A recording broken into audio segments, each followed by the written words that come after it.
Bonjour et bienvenue sur autoplus.fr. À quelques semaines du Salon de Genève, Volkswagen nous a conviés pour découvrir le restylage de la 8e génération de sa Passat.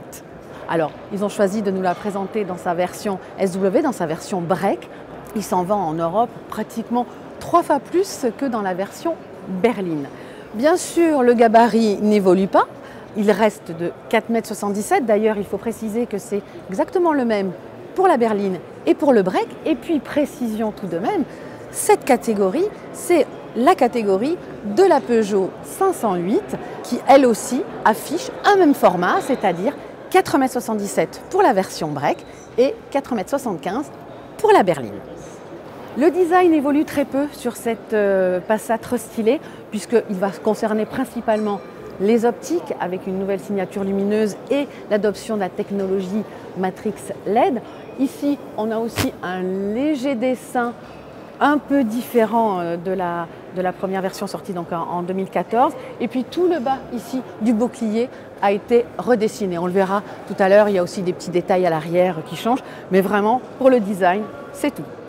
Alors si vous voulez que je vous donne un petit truc pour reconnaître la version restylée, c'est ici la signature lumineuse. Les optiques sont les mêmes, mais c'est juste la signature lumineuse. Avec un petit détail, les feux stop, un petit système, ce sont des feux stop un peu dynamiques, c'est-à-dire qu'ils bougent lorsqu'on actionne la pédale de frein. Et ça permettra d'alerter encore plus les gens qui suivront cette voiture.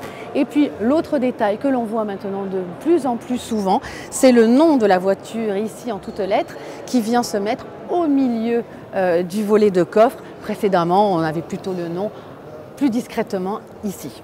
À l'intérieur, l'architecture n'a pas été modifiée. On retrouve exactement la même planche de bord, la même qualité des matériaux. Juste ici, un petit détail qui a changé. Avant, il y avait une petite horloge.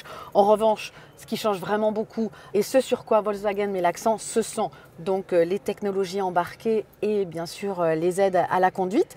La Passat sera la première Volkswagen à proposer un système de conduite semi-autonome de niveau 2. Alors ça peut paraître étonnant, mais c'est vrai que jusqu'ici, la Passat et d'autres modèles de la gamme bénéficiaient de nombreuses aides à la conduite qui permettaient justement une sorte de conduite semi-autonome. Mais là, c'est vraiment le système en lui-même qui s'appelle Travel Assist.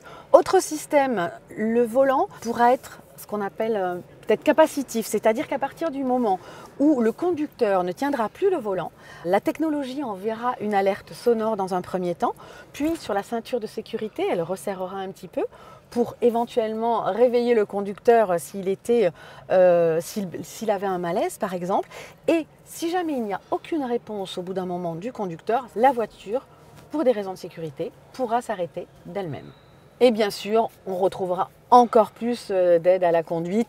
Suivant les niveaux de finition, ils seront de série ou en option ou dans des packs. Mais vraiment, le principe de cette Passat restylée, c'est de proposer des nouvelles technologies et aussi de proposer sur les technologies qui existaient déjà sur les différents modèles de la marque, de proposer les versions upgradées, c'est-à-dire améliorées, encore plus efficaces.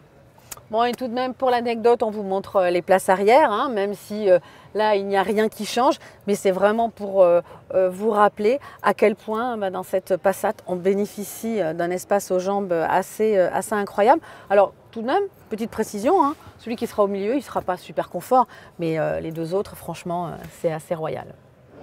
Cette Passat restylée arrivera dans les concessions au mois de septembre. Elle sera disponible à la commande dès le mois de juin. On pourra opter pour 2 blocs essence, 150 et 190 chevaux. Mais je pense que les options seront plutôt sur le diesel qui seront disponibles en 120, 150 et 190 chevaux. Et surtout, elle sera disponible dans sa version hybride rechargeable, la GTE, d'une puissance cumulée de 218 chevaux. Il y a une chose importante à préciser sur cette version hybride rechargeable, c'est que son autonomie en 100% électrique a été augmentée.